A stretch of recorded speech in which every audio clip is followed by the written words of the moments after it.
اللہ علیہ وسلم نے کفار مکہ کے سامنے جب قرآن مقدس کی آیات بینہ تلاوت کرنی شروع فرمائی تو کفار مکہ کا ایک معمول تھا، شروع میں وہ حضور علیہ السلام کے حجرہ مبارکہ کے پاس رات کو آتے، رات کی تنہائیوں میں،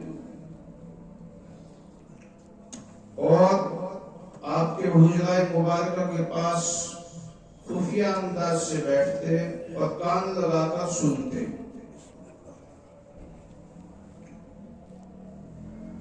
اس سننے سے ایک اثر طاری ہوا، ایمان والے تو تھے نہیں لیکن بے ایمان کو اثر ہونے لگا۔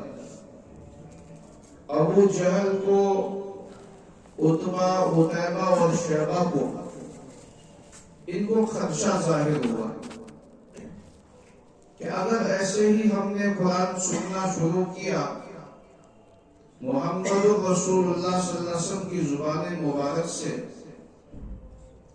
تو ہمارے دل میں اس کلام کے سننے سے تراوت پیدا ہوتی ہے، ایک عجیب و غریب کیفیت طاری ہوتی ہے۔ اس عجیب و غریب کیفیت کے بارے میں فکر مند ہوئے، کہا ایسا نہ ہو کہ ہمارے ساتھ جو لوگ سننے کے لیے جاتے ہیں حضور علیہ السلام کو اس بارے میں علمیت نہیں ہوتی، ہم رات کی تنہائیوں میں جا کر سنتے ہیں۔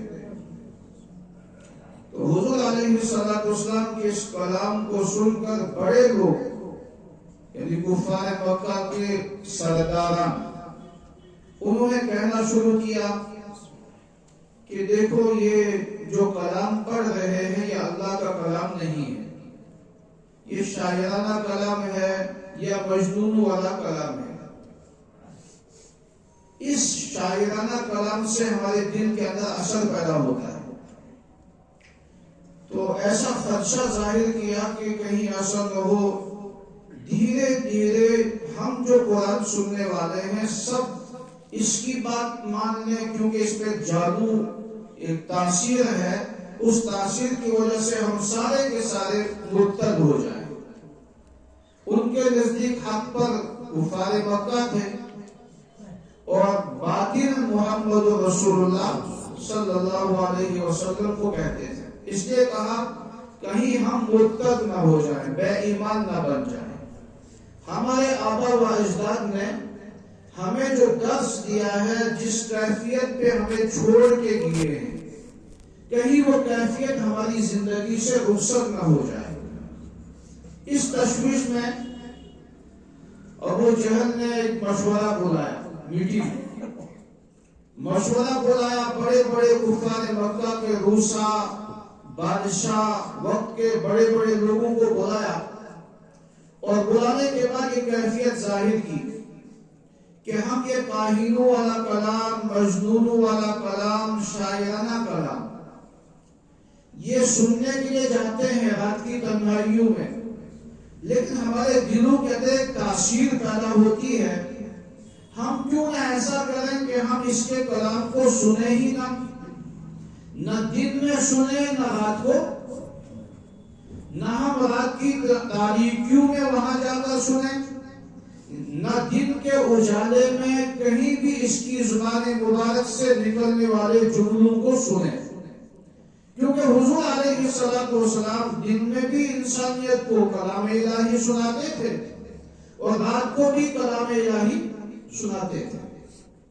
تو حضور علیہ السلام کے اس کلام کے بارے میں ہم نے مشورہ کیا کہ ہم آج کے بعد نہ دن میں سنیں گے نہ رات کو سنیں گے۔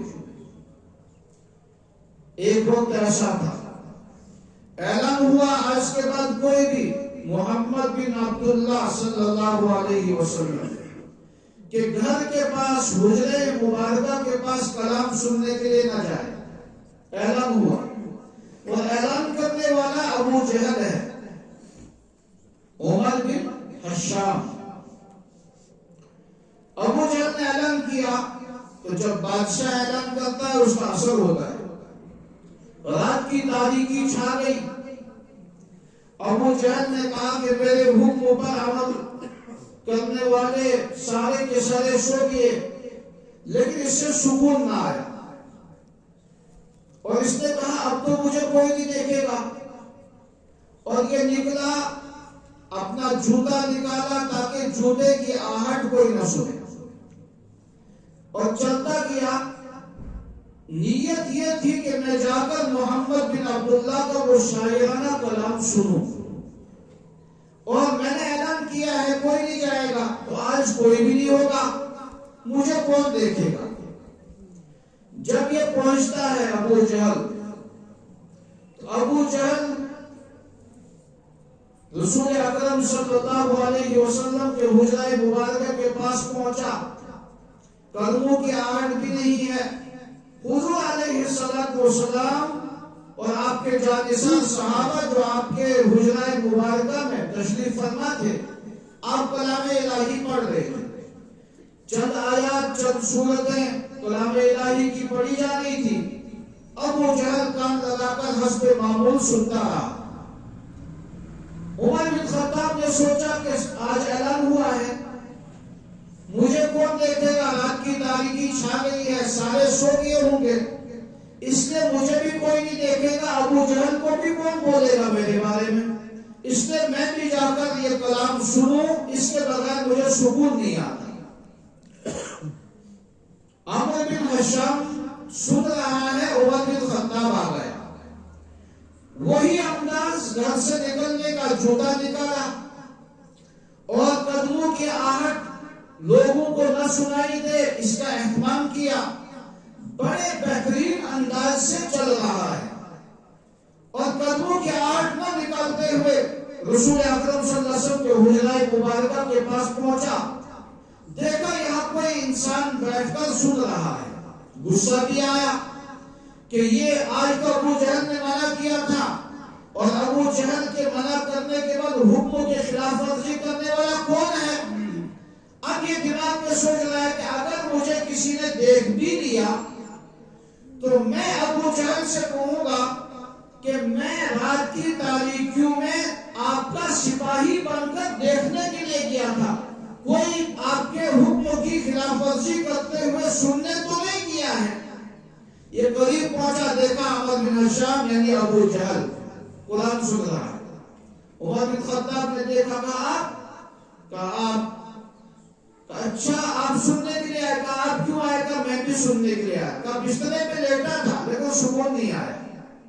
اس نے بھی کہا بسترے پہ لیٹا تھا لیکن سکون نہیں آیا. کہا اب ہم دو آپس میں رازداں ہیں, میرا راز تم لوگوں کے سامنے پیش مت کرنا اور تمہارا راز میں بھی لوگوں کے سامنے پیش نہیں کروں گا, لیکن یہ شاعرانہ کلام سننے کے لیے ہم دونوں آیا کریں گے. زمانہ نبوت ہے, جناب رسول اکرم صلی اللہ علیہ وسلم. ایک طرف سے مشورہ ہوا کوئی اس کی بات نہ سنے, کوئی اس کا لایا ہوا شاعرانہ کلام الیاذ باللہ یہ نہ سنے. یہ جادوگروں کا کلام ہے, جو اس کلام کو سنتا ہے اس کے اندر جادوانہ تاثیر پیدا ہوتی ہے, کوئی نہ سنے.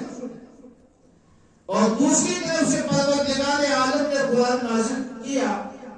قرآن پاک نے کہا وَقَالَ الَّذِينَ كَفَرُوا لَا تَسْمَعُوا لِهَذَا الْقُرْآنِ. لوگوں جب تمہارے سامنے قرآن کو پڑھا جا رہا تھا تو تم اپنے کانوں میں انگلیاں ٹھوس دیتے تھے, اس کلام کو سننے کے لیے تیار بھاگتے تھے, کوئی سننے کو تیار نہیں تھا. لیکن یہ کلام جن کے لیے میں نے ہدایت بنا کر بھیجا تھا ان تک یہ کلام پہنچا.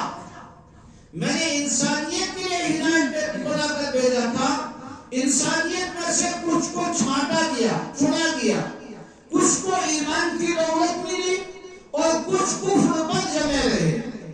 کفر والوں کے بارے میں کہا کہ یہ تمہاری بات سنتے بھی نہیں تھے, اور اگر سنتے بھی تھے تو کانوں میں انگلیاں ٹھوس دیتے تھے یا شور و گل کرتے تھے. نوح علیہ السلام کا تذکرہ جو قرآن نے کیا, نوح علیہ السلام کے بارے میں قرآن کہ نوح علیہ السلام نے فریاد کی اپنے رب سے، قال ربی انی دعوت قومی لیلا ونہارا، اے میرے پروردگار پالنہار، میں نے اپنی قوم کو دن کے اجالے میں بھی بلایا اور رات کے اندھیرے میں بھی بلایا، میری قوم نے میری بات سنی۔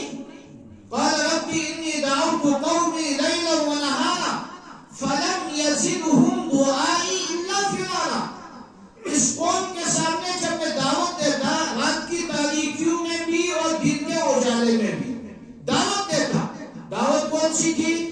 لقد ارسلنا نوحا الى قومه فقال یا قوم اعبدوا اللہ ما لکم من الہ غیرہ، دعوت تھی اللہ کے پیغام کو اللہ کے بندوں تک پہنچانا، وحدانیت کی دعوت، بس تمہیں تمہارا خالق مالک رزاق مشکل کشا حاجت روا ایک ہے، تنہا ہے، سب کچھ ہوتا ہے اسی سے ہوتا ہے، کسی اور سے اللہ جو چاہے کرتا ہے، جو نہ چاہے نہیں ہوتا۔ تو جب نوح علیہ السلام نے شکایت کی رب العالمین سے، ربی انی دعوت قومی لیلا ونہارا، پھر جملہ قرآن میں نقل کیا فلم یزدہم دعائی الا فرارا، جب میں دعوت دیتا تھا تو یہ فرار ہوتے تھے، بھاگتے تھے، میری بات کو سننے کو تیار۔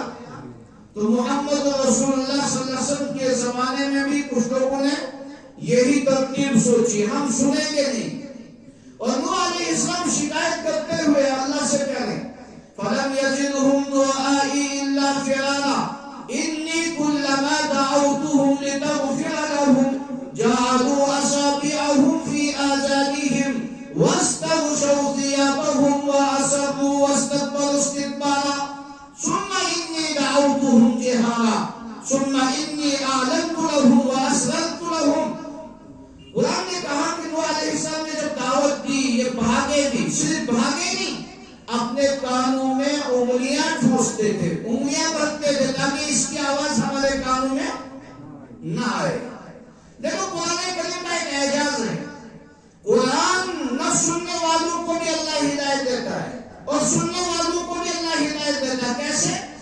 انہوں نے مشورہ کیا ہم سنیں گے، انہی میں سے عمر بن خطاب اٹھتا ہے، نہ سننے کے باوجود باایمان بنا یا نہیں بنا؟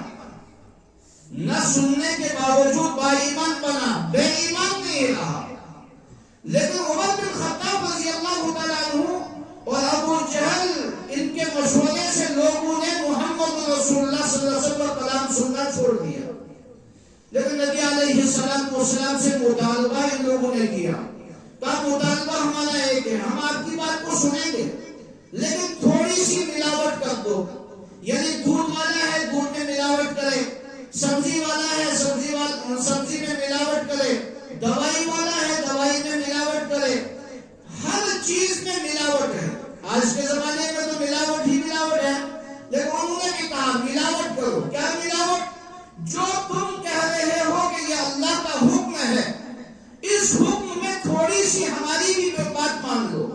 اگر تمہارا رب کہہ رہا ہے کہ اللہ وحدہ لا شریک ہے، ہم یہ ماننے کو تیار ہیں، لیکن ساتھ میں یہ اعلان کرو تمہارے معبود بھی تمہارے خدا ہیں، تمہارے معبود بھی کیا ہیں؟ تمہارے خدا ہیں۔ یہ اعلان بھی اگر ساتھ میں آپ کرتے ہیں تو ہماری اور آپ کی لڑائی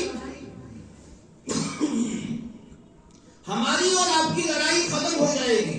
آپ جو کہہ رہے ہیں مجھے محمد رسول اللہ صلی اللہ علیہ وسلم نبی بنا کر بھیجا ہے، تھوڑی سی ملاوٹ اس میں کر دو، کہو کہ میں نبی بنا کر بھیجا گیا ہوں، لیکن ہمارے جو یہ بادشاہ لوگ ہیں، بڑے لوگ ہیں، یہ بھی میرے ساتھ شریک ہیں، وزیر ہیں، مشیر ہیں، فلاں فلاں ہیں۔ جب آپ بھی تھوڑی سی نرمی دکھاؤ گے، ہم بھی تھوڑی سی نرمی دکھائیں گے، نہ آپ کو وطن چھوڑنا پڑے گا، نہ گھر چھوڑنا پڑے گا، نہ اہل و عیال کو چھوڑنا پڑے گا، اور ہم بہترین امن کے ساتھ مکہ میں رہیں گے۔ نبی علیہ السلام نے اس کمپرومائز کو ٹھکرا دیا، کہا نہیں، یہ کیسے ممکن ہو سکتا ہے کہ مجھے رب نے بھیجا ہے اور رب نے مجھ پہ کلام الہی کو نازل کیا ہے، اور کلام الہی کے ذریعے سے جو پیغام میرا رب مجھے دے رہا ہے اس میں ذرہ برابر بھی کمپرومائز نہیں ہوگا۔ کمپرومائز کمپرومائز کس میں کیا جاتا ہے؟ کمپرومائز کس میں کیا جاتا ہے؟ میرے لیے کپڑا لایا گیا، مجھے یہ پسند نہیں آیا، لیکن والدین نے لایا، میرا دل نہیں چاہتا اس کپڑے کو پہننے کو، لیکن والدین کی دل کی رضامندی کے لیے میں کمپرومائز کرتا ہوں، چلو جو جیسا کیسا لایا میں اس کو لینے کو تیار ہوں۔ میرے والدین نے میرے سامنے کھانے کی کوئی چیز پیش کی، میرا دل نہیں چاہتا اور میں اس کو کھانے کو تیار نہیں، لیکن ان کی دل رضائی کے لیے میں تھوڑا سا اس میں اٹھا کر اپنے منہ میں ڈالتا ہوں تاکہ میرے والدین خوش ہو جائے۔ اس میں کمپرومائز کرنے کی گنجائش ہے، لیکن شریعت مطہرہ میں ذرہ برابر بھی کمپرومائز کرنے کی اجازت۔ قرآن مقدس نے ارشاد فرمایا کہ محمد رسول اللہ صلی اللہ علیہ وسلم کے سامنے جب یہ کفار مکہ نے کمپرومائز کر کہا کہ تم کمپرومائز کرو، تھوڑا سا ہمارا بولو اور تھوڑا سا اپنا بولو، نبی علیہ السلام نے جواب میں فرمایا نہ، مجھے اللہ نے ہدایت دے کر بھیجا ہے، جس ہدایت کو آج عام طور پر ہم چھوڑ رہے ہیں، مجھے اللہ نے رسول بنا کر بھیجا ہے۔ اہل یہود سے بھی کہا کہ تم اپنے نبیوں سے پوچھو، انہوں نے بھی میرے بارے میں بشارتیں دی ہیں۔ نصارہ والوں سے کہا کہ تم بھی اپنے نبیوں سے کہو، انہوں نے بھی میری آمد کی بشارتیں دی ہیں۔ ان لوگوں سے صاف لفظوں میں کہہ دیا تم جن کی نسلوں میں ہو یا جن کو تم مانتے ہو ان کی کتابوں میں میرا تذکرہ موجود ہے، اور کیوں نہ ہوتا؟ قرآن کہہ رہا ہے سورہ فتح کی آخری آیت، محمد رسول اللہ والذین معه اشداء علی الکفار رحماء بینہم تراہم رکعا سجدا یبتغون فضلا من اللہ ورضوانا سیماہم فی وجوہہم من اثر السجود ذلک مثلہم فی التوراۃ ومثلہم فی الانجیل کزرع اخرج شطأہ فآزرہ فاستغلظ فاستوى علی سوقہ۔ قرآن نے پہلے محمد رسول اللہ کا تذکرہ فرمایا، محمد رسول اللہ، محمد صلی اللہ علیہ وسلم اللہ کے نبی ہیں، اللہ کے بھیجے ہوئے پیغمبر ہیں، اس کا کسی کو انکار۔ پھر صحابہ کا فوراً تذکرہ فرمایا والذین معہ، میں نے ایک جواب انہیں دی، اشداء علی الکفار، کافروں کے بارے میں سخت ہیں، کمپرومائز نہیں کرتے، عقیدے کے بارے میں کمپرومائز نہیں ہے، رسالت کے بارے میں کمپرومائز نہیں ہے، کھانے پینے کی چیزوں میں جہاں شریعت کی اجازت دے وہاں کمپرومائز کر سکتے ہیں۔ اس کے علاوہ جس چیز کو شریعت حلال کہے اس کو ہم کھائیں گے، اور جس چیز کو شریعت حرام کہے اس کے بارے میں بھی کمپرومائز ہم نہیں کرتے۔ مثلا شراب کو شریعت نے کیا کہا؟ حرام۔ سود کو شریعت نے کیا کہا؟ حرام۔ رشوت کو شریعت نے کیا کہا؟ حرام۔ کسی کی زمین سے گھاس کا تنکا اٹھایا یا گھاس کاٹا، شریعت نے کیا کہا؟ حرام۔ کسی کی زمین سے بغیر اجازت کے سبزی کو نکالا یا استعمال کیا، شریعت نے کیا کہا؟ حرام۔ کسی کے گھر جا کر اس کی امانت کے بغیر کوئی چیز اٹھا لی، شریعت نے کیا کہا؟ حرام۔ مسجد میں ہیں، مسجد میں آنے والوں نے جوتے چپل باہر رکھے، میں نے بغیر اجازت کے دوسرے کسی کا جوتا یا چپل اٹھا کے لے لیا، شریعت نے کیا کہا؟ حرام۔ جس چیز کو شریعت نے حرام کہا اس کو ہم حلال نہیں کہتے۔ شریعت جن چیزوں کو حلال کہہ رہا ہے ان میں ہم کمپرومائز کریں گے۔ کھانے پینے کی چیزیں وہ چیزیں جن کو شریعت نے حلال کہا، لیکن شریعت نے کہا مرغا حلال ہے، کیا ہے؟ مرغا حلال ہے۔ اب اگر اس کو شریعت مطہرہ کے طور پر ذبح کیا جائے، تکبیر پڑھی جائے، اس کی 3 رگیں کاٹی جائیں، اس کا خون برابر نکالا جائے، ہم کہیں گے حلال ہے، کھائیں گے۔ لیکن اگر اس کو ذبح کیا بغیر گردن پیچھے سے کاٹی جائے تو ہم کہیں گے نہ مردہ ہے، نہ حلال، لیکن اس کے ذبح کرنے کا طریقہ شریعت مطہرہ کے خلاف ہے، اس لیے حلال نہیں، حرام ہے۔ جانور ہے حلال، یہ بھیڑ بکری ہے، یہ بھینس ہے، یہ گائے ہے، یہ بیل ہے، یہ اونٹ ہے، یہ اونٹنی ہے، شریعت نے کہا یہ جانور تمہارے کیا ہیں؟ حلال ہیں، ان کو تم کھا سکتے ہو۔ لیکن اس جانور کا خون میرے اور آپ کے لیے شریعت نے حرام قرار دیا. جانور کا خون تم استعمال، اگر ہم اس خون کو پکڑے برتن میں کہیں مجھے خون کی کمی ہے، اسی جانور کا خون اٹھا کر میں پینا شروع کر دوں، شریعت کیا کہے گی؟ حرام ہے، یہ تمہارے لیے جائز. لیکن اس جانور کو ذبح شریعت کی نظر میں شریعت کے طریقے سے کیا تو جانور کا گوشت کھانا حلال ہے یا حرام ہے؟ حلال ہے. کیوں؟ اس کو قبلہ کی طرف لٹایا گیا، اس کے بعد بسم اللہ اللہ اکبر پڑھا گیا، اور ذبح کرنے والا مسلمان تھا. یہ صوم و صلاۃ کا پابند تھا یا نہیں تھا، لیکن مسلمان تھا. اس نے ذبح شریعت کی روح سے صحیح کیا. یہ اس جانور کا گوشت کھانا حلال ہے. لیکن اسی جانور میں غرور ہے. اب انسان کے جب ذبح بھی شریعت کے مطابق ہوا اور لٹایا بھی شریعت کے مطابق ہے، گوشت بھی شریعت کے مطابق کاٹا ہے، اب اس میں جو سفیدی ہے یعنی گروپ، اس گروپ کو بھی جب شریعت کے مطابق ذبح کیا گیا ہے تو اس کا کھانا کیوں حرام ہے؟ یہ بھی حلال ہونا چاہیے. شریعت نے کہا نہ، یہ محمد رسول اللہ صلی اللہ علیہ وسلم نے صاف لفظوں میں کہہ دیا نہ، تمہارے لیے گرور حرام ہے، ہم اس کو استعمال نہیں کر سکتے. شراب حلال ہے حرام ہے کیا ہے؟ لیکن قرآن تو کہہ رہا ہے کہ ایک زمانہ آئے گا جب ہم سب وہاں پہنچیں گے سبز باغات میں، وہاں شراب کی نہر ہوگی. کچھ جوانوں سے پوچھو جو عادی ہیں، اللہ بچائے ہمارے ان جوانوں کو شراب کی لت سے بچایا. لیکن جو شرابی ہیں، شراب پینے والے، کل میں ایک جگہ بیٹھا ہوا تھا بہت بڑے مفتی کے پاس. ایک مسئلہ آیا، بیوی نے شکایت کی میرا شوہر شراب پی کر گھر آتا ہے اور میری پٹائی کرتا ہے، اپنی ماں کی بھی پٹائی کرتا ہے، بچوں کی بھی پٹائی کرتا ہے. یہ ایسا نہیں تھا، لیکن جب سے یہ لت اس کو لگ گئی تب سے یہ مارتا ہے، بہت زیادہ ظلم کرتا ہے. اس کے مفتی صاحب مجھے اس سے چھٹکارا چاہیے، لیکن چھٹکارا بھی کون سا؟ میرے گھر سے اس کو نکال دو. میرے گھر سے کیا کرو؟ کیونکہ میں اس گھر کو بنانے میں میرا اہم کردار ہے. میرے بچے بالغ ہو رہے ہیں، میرے بچے یہ میرے ساتھ ہیں، یہ میری سپورٹ میں کھڑے ہیں، اس کی وراثت کا حقدار اس کے بچے ہیں، اس کو گھر سے نکال دو. مفتی جو سموس عام وہ کیا کہتے ہیں حکومت کے ساتھ ان کا الحاق ہے. تو مفتی صاحب نے فوراً کہا شوبہ شراب جوان آنس ڈرگس آنس فلاں آنس، کہا بچوں کو کیوں مارتا ہے؟ کہا میری عقل اس کو ٹھکانے نہیں ہوتی. تو مفتی صاحب اٹھے، کہا دو پولیس والوں کو بلایا، کہا اس کو اٹھاؤ پاگل خانے میں ایڈمٹ کر دو، اس کو اٹھاؤ پاگل خانے. اس نے کہا میں کیوں جاؤں، میں اپنے بچوں کو چھوڑ کے نہیں جا سکتا. مفتی صاحب نے کہا بچوں کو چھوڑ کے نہیں جا سکتا تو ان بچوں پہ ظلم کیوں کر رہا ہے؟ تیری بیوی تجھے گھر سے نکالنے کے لیے اس لیے تیار ہے، ماں گھر سے نکالنے کے لیے اس لیے تیار ہے کہ تو اب انسان نہیں رہا، تو حیوان بنا ہے. حیوان تب انسان بنتا ہے جب حلال کو چھوڑ کر حرام استعمال ہوتا ہے. حیوان کب بنتا ہے؟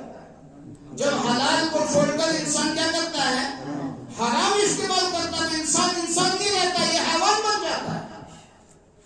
اور یہ قرآن کہہ رہا ہے، یہ میں نہیں کہہ رہا ہوں. وَلَقَدْ ذَرَأْنَا لِجَهَنَّمَ كَثِيرًا مِنَ الْجِنِّ وَالْإِنسِ لَهُمْ قُلُوبٌ لَا يَفْقَهُونَ بِهَا وَلَهُمْ أَعْيُنٌ لَا يُبْصِرُونَ بِهَا وَلَهُمْ آذَانٌ لَا يَسْمَعُونَ بِهَا أُولَئِكَ كَالْأَنْعَامِ بَلْ هُمْ أَضَلُّ. بشمار جن و انس جہنم رسید ہوں گے. کیوں ہوں گے؟ لَهُمْ قُلُوبٌ لَا يَفْقَهُونَ بِهَا. دل تو انسانوں والا دیا تھا لیکن انسانوں کی طرح اس کو استعمال، کان انسانوں والے تھے لیکن انسانوں کی طرح استعمال، زبان انسانوں والی تھی انسانوں کی طرح استعمال نہیں ہوئی.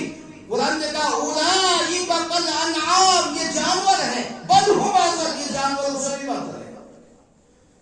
محجور نے کہا شکل سے انسان مگر انسانیت نہیں، شکل سے انسان ہوں لیکن انسانیت میرے اندر نہیں رہی. کیوں نہیں رہی؟ کہ جس چیز کو شریعت نے مجھے استعمال کرنے کا حکم دیا تھا اس کو میں نے چھوڑ دیا، اور جس چیز سے شریعت نے روکا تھا اس کو میں نے استعمال کیا. تو شریعت مطہرہ جہاں امن کا درس دیتی ہے وہاں شریعت ہمارے اوپر قوانین لاگو کرتی ہے. جو قانون شریعت کا ہے غلول حلال نہیں حرام ہے. ہماری وادی میں ایک اور بڑی مصیبت ہے. جانور میں کتنی چیزیں حلال ہیں کتنی چیزیں حرام ہیں. ان میں ایک چیز جس کو ہم بہت زیادہ استعمال کرتے ہیں بہت زیادہ یعنی اس کی شرمگاہ اور لوگ اس کو بڑے فخر سے فرائی کر کے کھاتے ہیں. شریعت نے اس کو حلال نہیں کہا حرام کہا اور مکروہ تحریمی کا حکم دیا. صرف امام اعظم ابو حنیفہ نے مکروہ تحریمی کا فتویٰ نہیں دیا. چاروں امام اس میں متفق ہیں کہ یہ حرام ہے مکروہ تحریمی ہے تب بھی ہم کھا رہے ہیں. کیوں کھا رہے ہیں؟ کہ ہم نے شریعت کو اپنے مزاج کے مطابق اپنے اندر داخل کیا. شریعت کے مطابق شریعت کا مزاج اپنے اندر داخل. تو مسلمان تب ہے جب شریعت کے تابع رہ کر زندگی گزارے. مسلمانیت سے تب نکل جاتا ہے جب یہ شریعت کو اپنے تابع کر کے زندگی گزارنا چاہتا ہے. شریعت ہمارے تابع کبھی نہیں ہو سکتی. ہم شریعت کے غلام ہیں. ہم کیا ہیں؟ شریعت کے غلام ہیں. اور جب ہم نے شریعت کو اپنے تابع کرنا چاہا تو قرآن نے آواز لگائی لوگوں تم شریعت کے پابند نہیں رہے تم شریعت کو اپنے تابع کرنا چاہتے ہو اب تم پر عذاب آئے گا. اب کیا آئے گا؟ یہ اللہ کے نبی محمد رسول اللہ صلی اللہ علیہ وسلم کے صدقے سے اس امت پہ اجتماعی عذاب عالمی حالات جو ہمارے سامنے اس کا پس منظر ہے. وہ پس منظر یا وہ مومنوں کے بارے میں قرآن نے کہا جتنا زیادہ مومن ہوگا اتنا اس پہ آزمائش اور ابتلا آئے گی. جتنا بڑا مومن اتنی آزمائشیں اور ابتلا اس پر آئیں گی. حالات آئیں گے پریشانیاں آئیں گی. یا جتنا زیادہ انسان اللہ کا باغی بن جائے اتنے حالات آئیں گے. باغی کو اللہ کی طرف سے عذاب ہے اور مومن کو اللہ کی طرف سے آزمائش ہے. وہ آزمائش اس لیے ہے کہ میں دیکھوں اگر یہ صابر بن کے رہا تو میں اس کو نوازوں گا. میں اس کو کیا کروں گا؟ نوازوں گا. نوازا تب جاتا ہے ابتلا اور آزمائش کے بعد. وَلَنَبْلُوَنَّكُمْ بِشَيْءٍ مِّنَ الْخَوْفِ وَالْجُوعِ وَنَقْصٍ مِّنَ الْأَمْوَالِ وَالْأَنفُسِ وَالثَّمَرَاتِ وَبَشِّرِ الصَّابِرِينَ. ابتلا آزمائش کب آئیں گی؟ مومن کے اوپر. اور ابتلا آزمائش کبھی اس کو مال کی طرف سے آزمائش آئے گی کبھی اولاد کی طرف سے کبھی گھر کی طرف سے کبھی حالات کی طرف سے. طرح طرح کی ابتلا اور آزمائش میں اس کو گرفتار کیا جائے گا. اور طرح طرح کی آزمائش ابتلا میں ڈال کر پروردگار کہتے ہیں میں دیکھنا چاہتا ہوں کتنا بڑا صابر ہے. اور صبر کرنے والے کے بارے میں قرآن نے کہا وَبَشِّرِ الصَّابِرِينَ. بشارت دو صبر کرنے والے کو. کون سی بشارت؟ محمد رسول اللہ صلی اللہ علیہ وسلم فرمایا کل قیامت کے دن اللہ اعلان کریں گے کہاں ہیں میرے وہ بندے جو حالات آنے کے باوجود صبر کیا کرتے تھے. آ جاؤ موتی کے ممبروں پہ سوار ہو جاؤ. لیکن صبر تو بہرحال مومن کرے گا نا. اور منافق کیا کرتا ہے؟ باقی کیا کرتا ہے؟ وہ چاہتا ہے کہ جیسی زندگی میں گزارنا چاہتا ہوں مجھے شریعت نہیں چاہیے مجھے اپنے من کے مطابق شریعت چاہیے. تو اللہ نے فرمایا ہاں تو اپنے من کے مطابق شریعت کو رکھنا چاہتا ہے یعنی جو تو کہے وہی شریعت ہے جو تو نہ کہے نہ مانے وہ شریعت. لیکن شریعت کا مزاج یہ نہیں ہے. قرآن کہتا ہے وَلَنُذِيقَنَّهُم مِّنَ الْعَذَابِ الْأَدْنَىٰ. نہ ماننے والے باغیوں کو سزا ہے ابتلا ہے آزمائش ہے. وہ آزمائش اس لیے ہے تاکہ یہ سدھر جائیں واپس آ جائیں اپنے مزاج کو شریعت کے مطابق بنا دیں اپنی زندگی کو اسوہ رسول اکرم صلی اللہ علیہ وسلم کے مطابق بنا دیں. اگر ایسا نہیں کرتے تو پھر کیا ہوگا؟ دون العذاب الاکبر. انتظار کرو بڑے عذاب. اس لیے بزرگوں اور دوستو ہم شریعت کے تابع ہیں. شریعت جن چیزوں کو حلال کہے الحمدللہ ہم ان کو استعمال کریں. جن چیزوں کو شریعت حرام کہے ہم اس کو ہاتھ نہیں لگائیں گے بلکہ پاؤں کی نوک سے ٹھوکر مار کے بھگا دیں گے. کہیں گے نہیں شریعت اس کی اجازت. ہم الحمدللہ مسلمان ہیں. رضیت باللہ ربا سب پڑھیے رضیت باللہ ربا وبالاسلام دینا وبمحمد صلی اللہ علیہ وسلم نبیا ورسولا. ہم اسی اللہ کو مانتے ہیں، اسی پہ راضی ہیں. ہم دین کو مانتے ہیں، دین اسلام کو، اسی پہ راضی ہیں. ہم محمد رسول اللہ کو آخری نبی اور رحمت والا نبی مانتے ہیں. ہم اسی کے مطابق اپنی زندگی گزاریں گے. اللہ مجھے بھی عمل کی توفیق عطا فرمائے، آپ لوگوں کو بھی عمل کی توفیق عطا فرمائے. وآخر دعوانا ان